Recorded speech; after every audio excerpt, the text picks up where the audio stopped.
அன்பு நண்பர்களுக்கு டாக்டர் சர்வானந்தாவின் இனிய வணக்கங்கள். நண்பர்களே, கடந்த சில வாரங்களாக ஜென்ராலிட்டிஸ் என்ற டாப்பிக்கில் நாம் தொடர்ந்து பல கருத்துக்களை சொல்லி வருகின்றோம். ஹோமியோபதி சப்ஜெக்டை பற்றி பேசி வருகின்றோம்.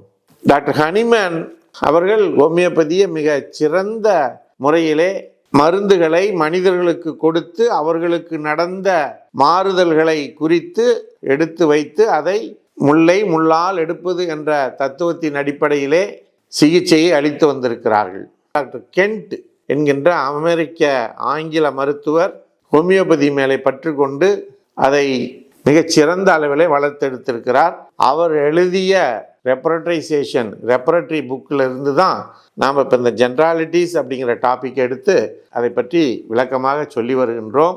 ஹோமியோபதி எப்படி ஒரு நோயாளிக்கு மருந்து தேர்ந்தெடுக்கிறது என்று சொன்னால், நோயாளியினுடைய மனம், தலை, காது, மூக்கு, கண்கள், கண்ணுடைய பார்வை, காதனுடைய கேட்கும் தன்மை, throat, internal throat, external throat, கை கால்கள், அடுத்து தலைன்னு சொன்னோன்னா வெர்டிகோ, தலை சுற்றல், மவுத்து, ஃபேஸ், அதே போல் செஸ்ட், காஃப், சளி, மூச்சு விடுதல், அதே மாதிரி genitalia, male and female, urine, stool, stomach, back, பின் முதுகு, தூக்கம், சில்னஸ், ஃபீவர், வியர்வை, ஸ்கின் இருக்குது. இதையெல்லாம் தாண்டி ஜென்ராலிட்டிஸ். இப்படிப்பட்ட டாபிக்ஸில் தான் இந்த எல்லா டாப்பிக்லேயும் சேராமல் சில விஷயங்கள் நடக்கும். அந்த விஷயங்களை ஜென்ராலிட்டிஸ் அப்படிங்கிறதுல டாக்டர் கென்ட் கொடுத்துருக்கிறார்கள். இவைகளை தனித்தனியாக அதில் ஏற்படக்கூடிய பிரச்சனைகளை எல்லாம் தொகுத்து அதற்குரிய நிலைகளை டாக்டர் கென்ட் அவர்கள் சொல்லியிருக்கிறார்கள். அதில் ஒரு சப்ஜெக்ட் என்ன அப்படின்னா பல்சேஷன். பல்சேஷன்னா என்ன? நாடி துடிப்பு. நம்முடைய ஹார்ட் துடிக்கிறதையோ அல்லது இரத்த குழாய்களில் துடிப்பு வருவதையோ இந்த பல்சேஷன் அப்படின்னு நம்ம சொல்லுவோம். இந்த பல்சேஷன் அப்படிங்கிறது நார்மலாக நடந்து கொண்டிருக்கக்கூடியது. அப்படி நார்மலாக நடந்து கொண்டிருக்கக்கூடிய இது கொஞ்சம் அப்நார்மலாக வெளியே தெரிய ஆரம்பிக்கும். வெளிப்புறமாக அந்த துடிப்பை நம் கண்ணால் நாம் காண முடியும், அல்லது உள்புறமாக நாம் அதை உணர முடியும். எந்த நபருக்கு ஏற்படுதோ அதை அந்த நபர் உணர முடியும். இது பல்வேறு சூழ்நிலைகளிலும் பல்வேறு வகையான நோய் தன்மைகளிலும் இந்த நாடி துடிப்பு பல்சேஷன் அப்படிங்கிறது நமக்கு தெரிய ஆரம்பிக்கும்.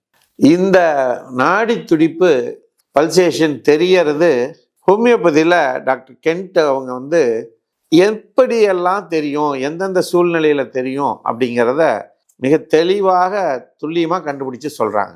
எப்படி?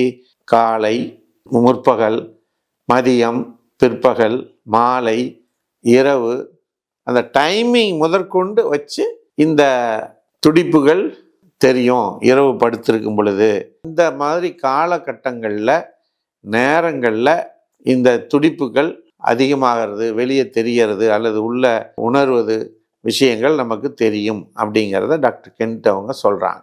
அது மட்டும் இல்லாமல் நம்ம இருமும் பொழுது, தும்மும் பொழுது, சாப்பிடும் பொழுது, படுத்திருக்கும் பொழுது, நடக்கும் பொழுது, மோஷன் போகும் பொழுது, மென்சஸ் காலங்களில் நம்ம பேசிகிட்டு இருக்கும் பொழுது, இப்படிப்பட்ட நம்முடைய ஆக்டிவிட்டீஸ், நடைமுறை ஆக்டிவிட்டீஸ்லேயும் அந்த சூழ்நிலைகளில் சிலருக்கு அல்லது பலருக்கு இது போன்ற நாடி துடிப்பு வெளிப்புறமாகவோ அல்லது உள்புறமாகவோ தெரியும்.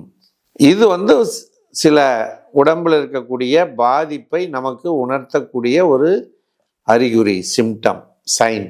இதை சரி செய்யணும். இதை எப்படி சரி செய்ய முடியும்? ஹோமியோபதி மருந்துகளால் இதை நிச்சயம் சரி செய்ய முடியும். ஹோமியோபதியில் பல மருந்துகள் இதுக்கு இருக்குது. கல்கேரியா கார்ப் இருக்குது, ஃபெரம் இருக்குது, குளோனைன் இருக்குது, கிராஃபைட்டிஸ் இருக்குது, சல்ஃபர் இருக்குது, பல்செட்லா இருக்குது. இப்படி பல மருந்துகள் இந்த நாடி துடிப்பினை, வெளிப்புறம் உள்புறம் இருக்கக்கூடிய நாடி துடிப்பினை சரி பண்ணுவதற்குரிய விஷயங்கள், மருந்துகள் இருக்குது. அப்போ நாம் இப்படிப்பட்ட பிரச்சனைகளில் இருப்போமே ஆனால் அதனை ஒரு ஹோமியோபதி மருத்துவரிடம் சென்று சொல்லி அதற்கான தீர்வு பெறுங்கள். அல்லது போக முடியல அப்படின்னா ஒரு ஃபோன் பண்ணுங்க, 9176380403. இந்த நம்பருக்கு ஃபோன் பண்ணால் சர்வம் ஹெல்த் கேர்லேருந்து உங்களுக்கு ஆலோசனைகளும் மருந்தும் தருவாங்க. அதனால் இது போன்ற செய்திகள் உங்களுக்கு உடனடியாக வந்து சேர சர்வம் யூடியூப் சேனலை சப்ஸ்கிரைப் செய்யுங்கள் என்று கேட்டு வாய்ப்புக்கு நன்றி கூறி விடைபெறுகிறோம். நன்றி, வணக்கம்.